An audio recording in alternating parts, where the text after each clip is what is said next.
Professor Manoj Jha. शुक्रिया vice chairman साहब।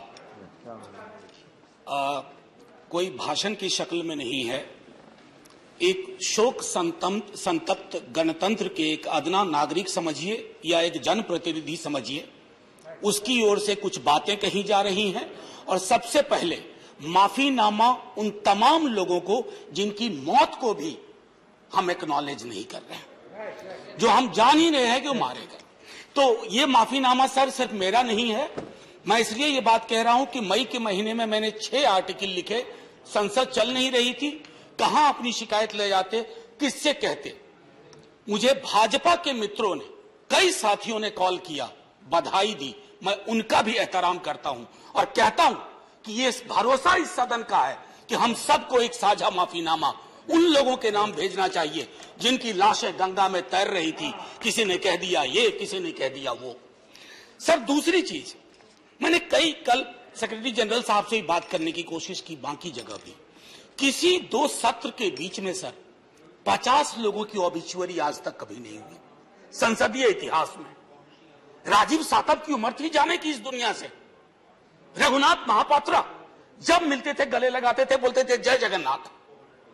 अचानक में वो नहीं है। ये पीड़ा व्यक्तिगत है, आंकड़ा मैं नहीं कहना चाहता हूं, मेरा आंकड़ा, तुम्हारा आंकड़ा। अपनी पीड़ा में आंकड़ा ढूंढिए। एक व्यक्ति नहीं है इस देश में, इस सदन में, सदन के बाहर, उस सदन में जो ये कहे कि उसने किसी जानने वाले को ना खोया हो। सर पीड़ा कह सकता हूं। ऑक्सीजन के लिए लोग फोन करते थे, हम अरेंज नहीं कर पाते थे। लोग समझते हैं सांसद है, ऑक्सीजन पिछा देगा। 100 फोन में पूरे दिन में शाम को बैठ के देखते थे। Success rate 2, success rate 3। हमको कौन सा आंकड़ा कोई बताएगा साहब? हमको नहीं चाहिए, किसी आंकड़े की बात नहीं करनी है। हमें देखना है कि जो लोग गए वो जिंदा दस्तावेज छोड़ के गए हैं हमारे फेलियर का। मैं आपकी बात नहीं कर रहा हूं साहब। आप कहिएगा 70 साल में कुछ नहीं हुआ, मैं उसमें जाना ही नहीं चाहता। ये कलेक्टिव फेलियर है 47 से लेकर अब तक की सारी सरकारों का। क्या बना दिया हमने?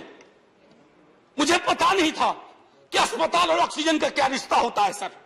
ईमानदारी से कहता हूं, मैं मेडिकल बैकग्राउंड से नहीं आता हूं।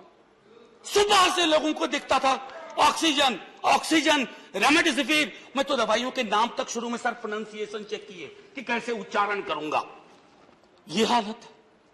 और तब हम आंकड़ों की बात कर रहे हैं, तब हम ये बात कर रहे हैं थैंक यू फलाना साहब, चिलाना साहब। सर मैं यहां से निकलता हूं, बहुत बड़ा विज्ञापन लगा हुआ है, मुफ्त वैक्सीन, मुफ्त राशन, मुफ्त इलाज। सर एक मिनट, मैंने किसी नहीं, please I don't want my time. मैं किसी दल की ओर से आज नहीं बोल रहा हूं। मैं दावे के साथ कहता हूं, मैं लाखों लोगों की ओर से बोल रहा हूं जो यहां बोलना चाहते हैं। अब मेरी बात सुनिए, आज शिकायत नहीं कर रहा हूं आपसे। ये वेलफेयर स्टेट है ना। एक साबुन की टिकिया अगर कोई गरीब गांव में खरीद रहा है ना सर, तो अडानी अंबानी के बराबर का करदाता है। आप उसको कह रहे हो मुफ्त वैक्सीन, मुफ्त इलाज, मुफ्त राशन। नहीं साहब, कुछ मुफ्त नहीं है, उसका स्टेट है। इस वेलफेयर स्टेट का कमिटमेंट है। उसको आप डिनाइग्रेट मत करिए, डेमोनाइज मत करिए, उसे बौना मत बनाइए। ये आग्रह है मेरा। सर मैं इससे पहले की कुछ और बातें कहूं, मेरे पास सही वक्त है। सर इस कोरोना को मैं भी मानता हूं, मेरे पूर्व के वक्ता कुछ कह रहे थे, ये चैलेंज है हमारे लिए सर। बहुत बड़ी बड़ी बातें नए कानून की हो रही है। राइट टू हेल्थ की बात क्यों नहीं करते हम लोग? राइट टू हेल्थ, स्वास्थ्य का अधिकार, उसमें कोई किंतु परंतु लेकिन परंच नहीं। सीधे तौर पे स्वास्थ्य का अधिकार constitutionally guaranteed. Right to life के साथ लिंक करिए। किसी अस्पताल की मजाल नहीं होगी कि वो उस खिलवाड़ कर पाए उस राइट टू लाइफ का। करना नहीं चाहते। राइट टू वर्क, उस पर काम करिए। पॉपुलेशन को लेकर के बहुत बातें हो रही हैं साहब। डेमोग्राफी को डेमोग्राफर्स को छोड़ दीजिए, बड़ा संश्लिष्ट विज्ञान है, लेकिन ये हम कर सकते हैं इस सदन और उस सदन में। Right to life, right to work पर लेजिस्लेशन लाइए ताकि कोई आपदा आए। अभी तो हमारे लीडर ऑफ हाउस नहीं है, नए बने हैं। उनसे मैं कहता, जब वो रेल मंत्री थे, हॉस्पिटैलिटी सेक्टर के लोगों को निकाल दिया गया, इसी कोरोना काल में मैंने लगातार आवाज उठाई, कोई सुनने वाला नहीं है सर, कोई नहीं सुन रहा। अगर आप सांसद की नहीं सुन रहे हैं तो जो छोटे अदना संविदा वाले नौकरी से निकाले गए उसकी कौन सुनेगा सर। एक और अद्भुत चीज हुई इसी कोरोना के दौरान, माननीय उपसभापति महोदय, जब हाहाकार मचा हुआ था हॉस्पिटल के लिए, आईसीयू बेड्स के लिए, दवाइयों के लिए, यह हाहाकार जब मचा हुआ था उस दौर में सर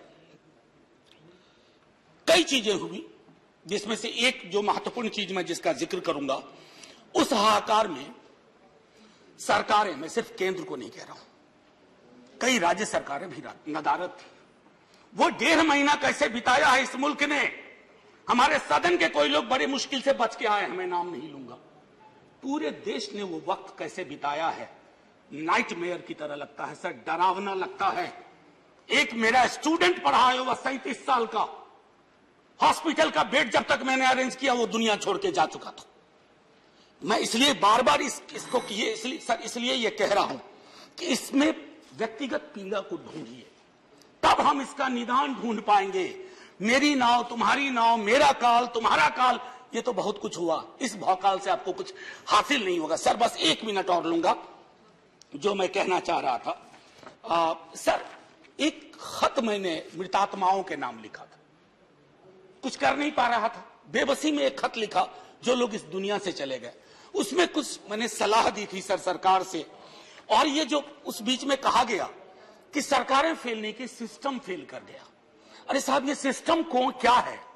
बचपन से सुनते थे कि सिस्टम के पीछे व्यक्ति होता है, सिस्टम के पीछे एक संरचना होती है।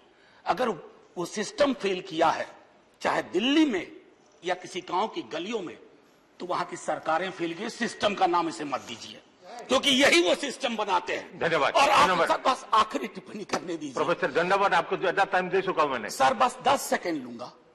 आज जय हिंद बोलने में भी वो खुलूस नहीं आ रहा है जो आम दिनों में हुआ करता है।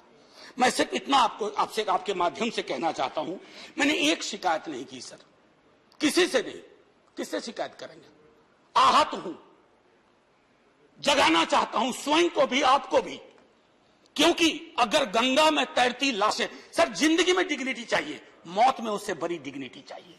हमने अनडिग्निफाइड डेथ को विटनेस किया है, और अगर हमने इसको दुरुस्त नहीं किया सर, आने वाली सदियां माफ नहीं करेगी। आप बड़े बड़े इश्तहार छपवाओ, अखबारों के 4 पन्ने रंग दो, फलाना थैंक यू सर, इतिहास को थैंक यू कहने का मौका मिलना चाहिए। धन्यवाद। जय हिंद सर।